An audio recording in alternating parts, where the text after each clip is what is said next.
Good afternoon, mga kalalabs! Welcome back to another vlog. Late na akong mag-vlog, alas 12 na po. So, wala si Edenil dito, nagbayad sila ng kuryente. And ako kanina, na-busy din ako kasi naglaba ako. Marami akong nilabhan, yung damit namin ni Nicole. Kaya sabi ko, maya na ako mag-vlog. Maganda yung weather today, mga kalalabs. Umaraw siya. Actually, kanina, makulimlim. Sabi ko, haring araw, lumabas ka kasi maglalaba ako. Ayoko kasi yung damit ko na hindi naaarawan. Kasi kahit nilaban mo siya ng bongga, dinaunihan mo siya, nangangamoy pa rin siya. So, meron tayong washing machine na may dryer. Pero pag hindi talaga naarawan yung damit mo dito sa amin, parang nangangamoy siya, kaya ayoko. So, buti na lang nakisama sa akin si Haring Araw. Nagluluto pala ako ng aming ulam. Ako ang tagaluto for today's video. So, ayan, mais. Titimplahan ko na lang to. Ito yung nabili natin kahapon, kung nanonood kayo ng vlog natin. Marami ako nabiling ulam. So, mais yung gusto ko today. And then, magpiprito ako ng tinapa. Ipiprito ko na to lahat kasi ilan kami dito sa bahay. Si Lord, si Junior, Nicole, ako, si Jessica, saka si Papa. So, prito ko na lang lahat. Ayan yung ating ulam. Yay! Lalagyan ko siya ng dahon ng ampalaya. Si Edenil, nag-iipon siya ng ganito. Ayaw ko pa naman din ng ganito. Kaso nga lang, syempre recycle, diba? So, lalagyan natin siya ng dahon ng ampalaya. Lalagyan ko din sana ng bunga ng ampalaya. Kaso nga lang, for some reason, pag nagluto ako ng ampalaya ng bunga, sobrang pait. Hindi ako makaluto nun. So, I think si Edenil malapit na rin kasi nagpasundo na sila dun sa may highway. Pauwi dito. So, siguro mga 10 minutes nandito na yon. Siya na lang siguro maglagay ng ampalaya na bunga. Parang masarap din kasi pag may ampalaya na bunga. 'Di ba? So, ayan, timplahan ko lang 'to. Lagyan ko ng asin, paminta. Hala, walang paminta. Naubusan tayo ng paminta. Ayan, tingnan niyo yung weather, oh. Yay! Oh, 'di ba? Sunshine. Masaya din talaga pag may araw, no. Nakaka-happy siya. So, magpirito lang ako sandali ng aming tinapa. Timplahan ko to and then maya-maya kain na tayo. Late na nga, alas 12 na. Yan, timplahan ko lang yan. Kain! Kain! Luto na ang aming tinapay-pay. Tsaka yung aming, mais-is. Wow. Si Nicole, kumain siya ng kanina ng breakfast, late na. So, ngayon, nasa room. Kakatapos niya lang yung yung show niya. Pinapanood niya sa Netflix. Sabi ko, i-enroll ko siya sa sa school. Ayaw niya naman. Ayaw niya mag-aral dito. Kailangan mo ba ng sausawan pa o hindi na? Yeah. Hindi na. Kain po! Sakto yung timpla ko pa Ang sarap ng gulay na mais, no pa? Sarap? Trulalo. Trulalo. Sarap. Kain po. Sarap. Hindi naman bait. Are you pleased that your Taki rises? Hindi ako makapagluto ng bunga ng ampalaya, Nel. Bakit Ang pait. Yung parang hindi mo makain pag ako nagluto. Ano ba? Meron yun yan? Ay, hindi mo to sinahugan ng karnene? Hindi, ayaw ko. Ay, di ba?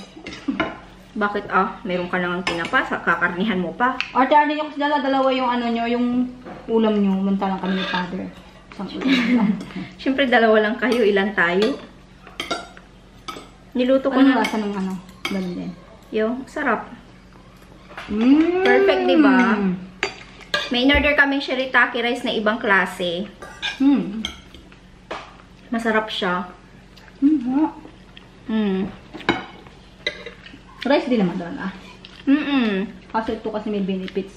Pero meron tong technique kung paano na siya na-perfect. 1-to-1.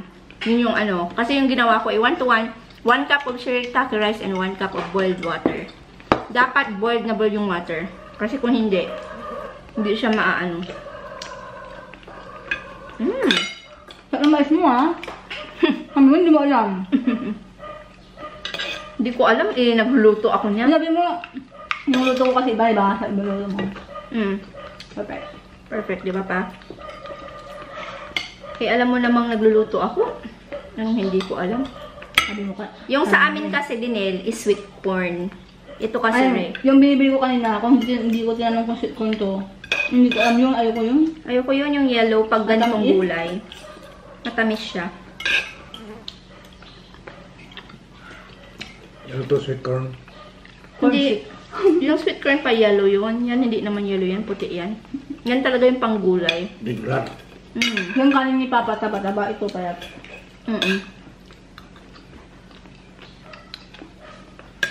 Ang sarap. Masarap yung ulam for today.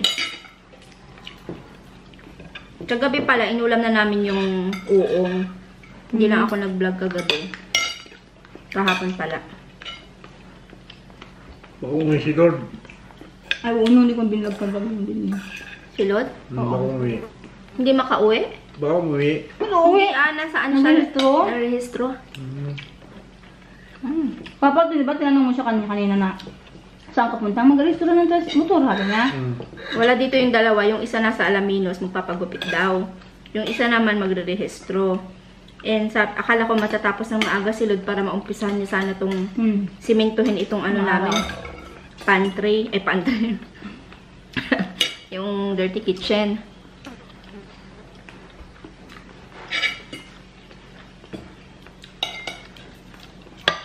Kasi ilang araw na maulan, di ba? So sana mamaya Kung siya maglalabas si Mama. Hindi ba siya napagod? Pagod din. Oo. Buti nga siya, mahan ko. Kasi nagano pa siya sa kada. Kaya pala natagal lang kayo. Eh ako, saktong sa kada siya. Imbis na intayin ko siya, try ko ipaayos ng cellphone ko. Wala din, wala eh. Yung cellphone ni Dinel. Nagsakada sa swal. So, kahapon, naglaba siya. Sama-sama niya kasi yung cellphone niya. Ayun tuloy, nalaglag.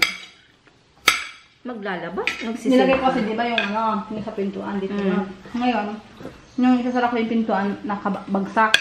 Yung bagsak, may nalaglag. Na washing. Nilabhan niya yung cellphone. Buti nga hindi siya hindi siya nagmaandar yung washing. Kaya sabi nung nag-aayos, dapat dinala mo na kahapon. Oo nga. Parang hindi nga.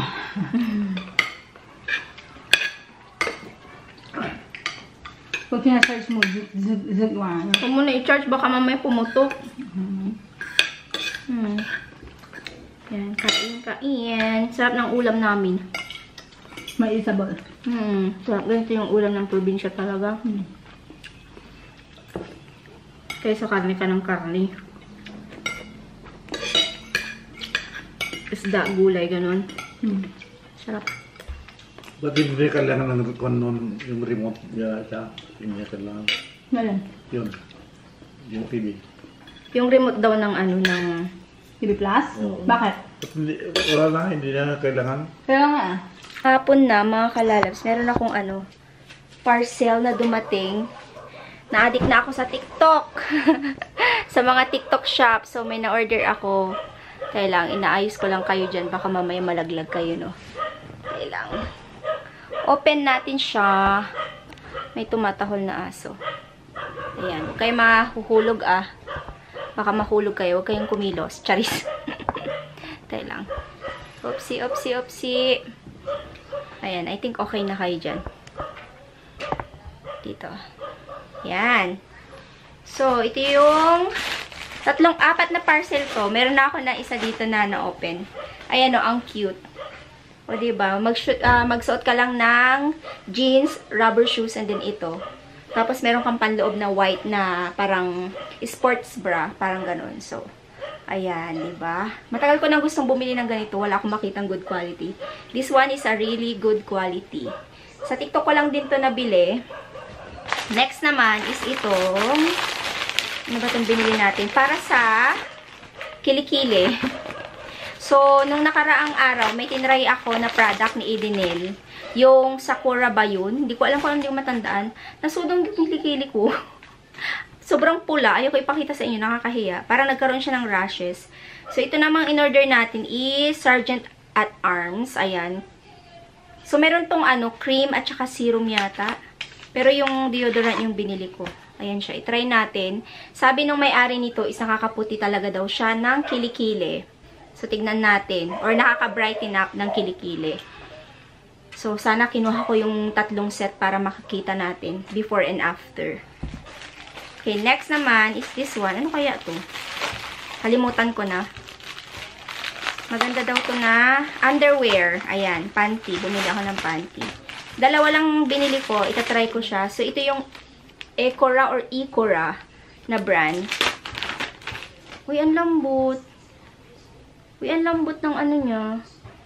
Ng tela niya. Pang ano to yung seamless na hindi makikita yung ano. Ay, ang ganda. Malambot. Hindi makikita yung ano mo, yung line ng underwear mo pag nakadress ka.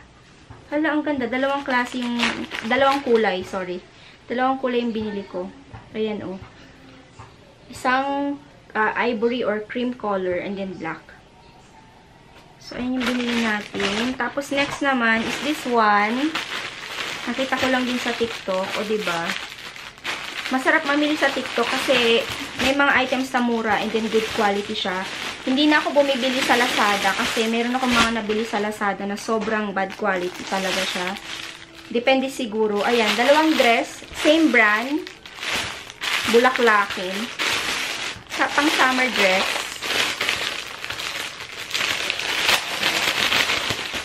Uy, ang lambot ng tela nito. O, diba? Ang cute.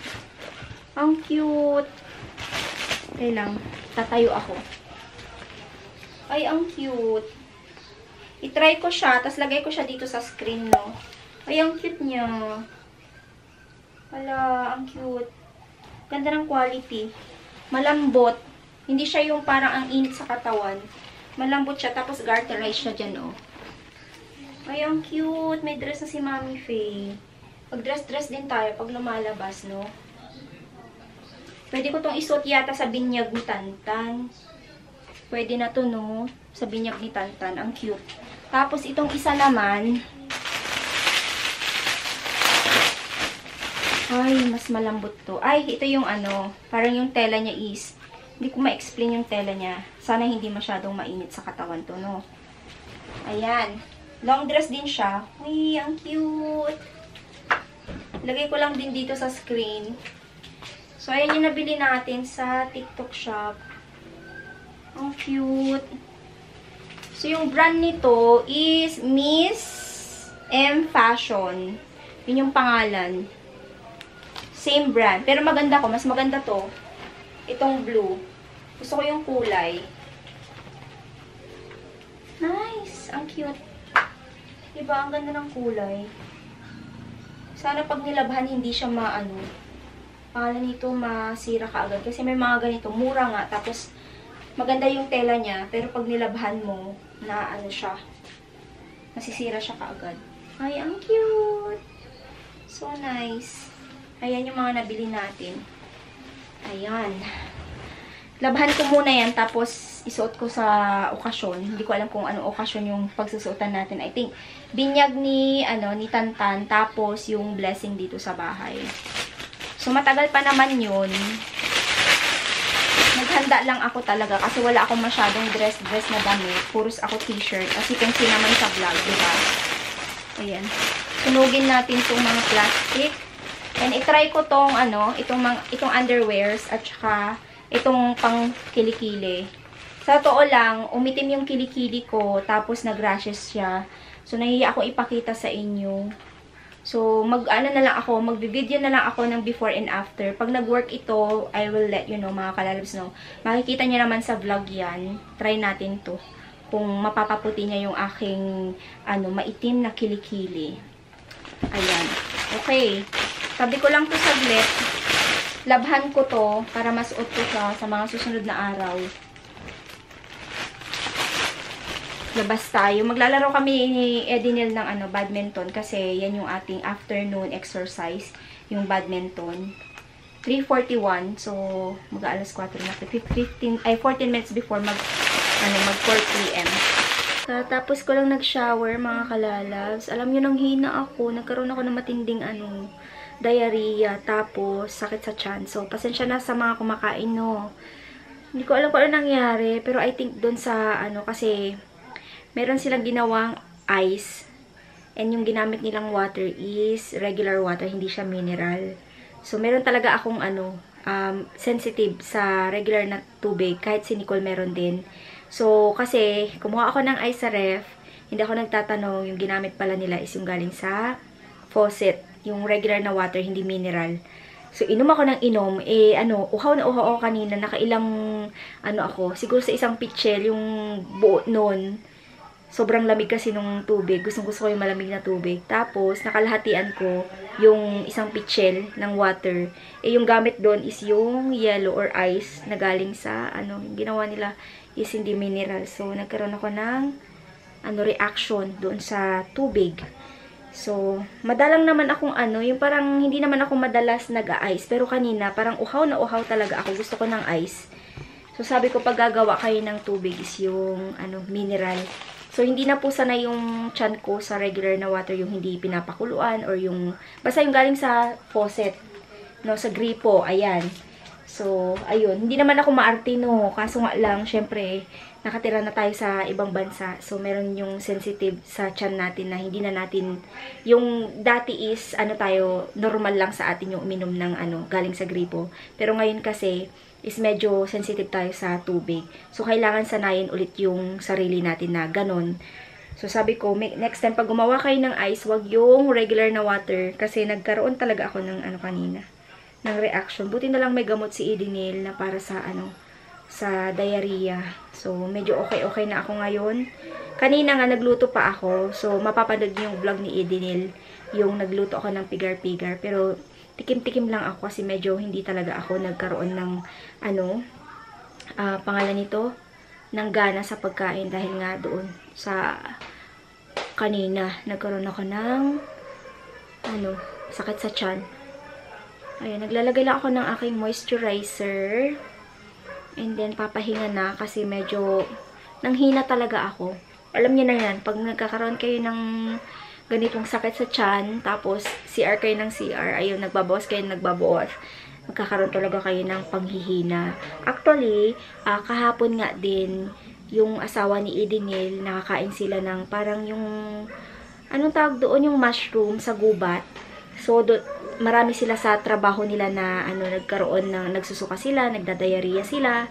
Tapos sakto nakabili ako ng uong or yung yung mushroom. Pero yung sa amin kasi is nabili ko sa palengke at okay 'yon. Yung sa kanila kasi is daw, parang ligaw na mushroom, parang ganoon, hindi ko alam, hindi ko ma-explain. So meron silang mga katrabaho na na-confine. So dapat ingat-ingat tayo sa mga kinakain natin kasi hindi natin alam kung ano yung pagkain or yung kung naiinom natin na tubig na pwedeng maka-cause ng ma-hospitalize tayo, diba? So, ayun, ingat-ingat lang. Pero yung asawa ni Edenil naman, okay naman daw siya. I think kausap niya ngayon. So, ayun, buti na lang, hindi siya naapektuhan ng bongga. Pero may mga katrabaho silang na-confine. And I think I will be ending my vlog now, mga kalalabs. Yun na po yung ganap natin. Wala akong masyadong ganap today. Pinakita ko lang sa inyo yung mga binili ko.